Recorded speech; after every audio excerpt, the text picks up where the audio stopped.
আমরা এই ব্যাপারে দৃঢ় আমরা বিষয়টা ইতিমধ্যে পার্লামেন্টে উঠিয়েছি এবং এটা মাননীয় স্পিকার তিনি আমলে নিয়েছেন। এটার উপরে আলোচনা হবে। আমরা কমিটেড জনগণের কাছে আমরা যখন গিয়েছি দুইটা ভোট চেয়েছি, একটা গণভোট আর একটা আমরা চেয়েছি সংসদ নির্বাচনের ভোট। ভোটটা জনগণ দুইটাই দিয়েছে, তাই একটা হালাল হলে আর একটা হারাম হবে কেন? আর একটা যদি হারাম হয় তাইলে আর একটা হালাল হয় কিভাবে? এটা যত তাড়াতাড়ি যারা এখনো বুঝেন নাই অর্থাৎ সরকারি দল তারা যত তাড়াতাড়ি বুঝবেন সম্পর্ক তত তাড়াতাড়ি কাটবে। তারাও জাতির সামনে কথা দিয়েছেন, তারাও গণভোটের কথা বলেছেন, তারাও গণভোটকে সমর্থন করেছেন। এখন যদি এটার বিরোধিতা করেন এটা হবে খুবই দুঃখজনক। আমরা চাই জনতার সর্বোচ্চ রায়কে সবাই যেন সম্মান করে। যদি এটা হয় আলহামদুলিল্লাহ ভালো, যদি না হয় তাহলে এই আকাঙ্ক্ষা যে বিশাল জনগোষ্ঠী পোষণ করে 70 ভাগ মানুষ, আমরা তাদেরকে সাথে নিয়ে আমরা এই দাবি আদায় করে ছাড়বো ইনশাআল্লাহ। ডেন্টিস্টের পরামর্শ নাও নতুন কোলগেট অ্যাক্টিভ সল্ট। সবাইকে ঈদ মোবারক। সাংবাদিক বন্ধুগণ, আপনাদের মাধ্যমে আমাদের প্রিয় বাংলাদেশের সমস্ত জনগণকে ঈদ মোবারক। প্রবাসে আমাদের যে সমস্ত ভাই বোনেরা আছেন তাদেরকেও ঈদ মোবারক। আপনারা সবাই কেমন আছেন? আলহামদুলিল্লাহ। আজকের এই দিনটি মুসলিম উম্মার জন্য আল্লাহ তাআলার পক্ষ থেকে একটা নিয়ামত। এটা জুলাইয়ের পরিবর্তনের পরে দ্বিতীয় ঈদ উল ফিতর। এর আগে গত বছর আমরা একটা ঈদ উল ফিতর উদযাপন করেছি। আমরা যাদের রক্তের উপর দাঁড়িয়ে এই বাংলাদেশ পেয়েছি তাদের কাছে আমাদের একটা দায়বদ্ধতা আছে। শহীদদের কাছে, আহতদের কাছে, পঙ্গুদের কাছে, জুলাই যোদ্ধাদের কাছে, নির্বিশেষে বাংলাদেশের মুক্তিকামী সমস্ত মানুষের কাছে।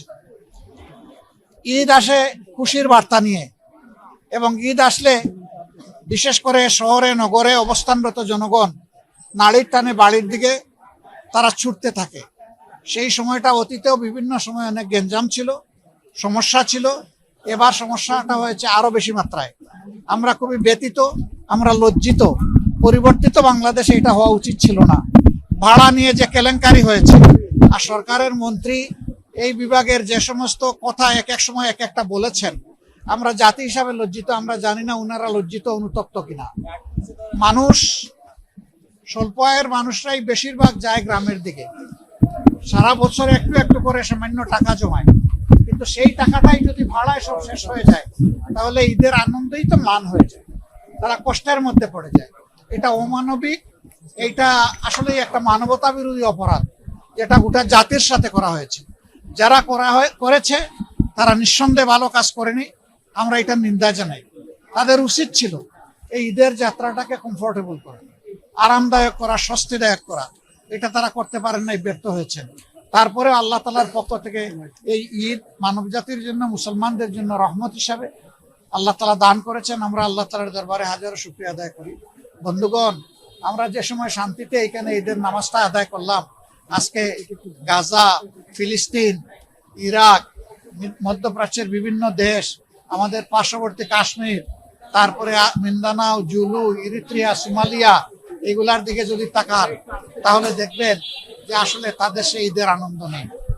যুদ্ধের দাবানল চতুর্দিকে জ্বলছে, জ্বলে পুড়ে সভ্যতা, মানবতা ছাই হচ্ছে। আমরা চাই এই যুদ্ধ যারা উস্কে দিয়েছেন আল্লাহ তাআলা তাদেরকে যেন মানবতাবোধ দান করে, তারা যেন মানুষকে সম্মান করতে শিখে এবং এই যুদ্ধ থেকে তারা যেন বিরত থাকে, মানুষ যেন শান্তি পায়। মহান আল্লাহর দরবারে দোয়া করি আল্লাহ যেন মজলুমের সহায় হন, জালিমের বিরুদ্ধে আল্লাহ যেন মজলুমকে সাহায্য করেন এবং শেষ পর্যন্ত মজলুমের বিজয়ী যেন আল্লাহ নিশ্চিত করে দেন। আমরা আশাবাদী। আল্লাহ তাআলা বলেছেন, কাম মিন ফিয়াতিন কালিলাতিন গালাবাত ফিয়াতান কাসীরাতান বিইজনিল্লাহ। আল্লাহ তাআলা যুগে যুগে কত ছোট ছোট দলকে বিশাল বাহিনীর বিরুদ্ধে বিজয় দিয়েছেন।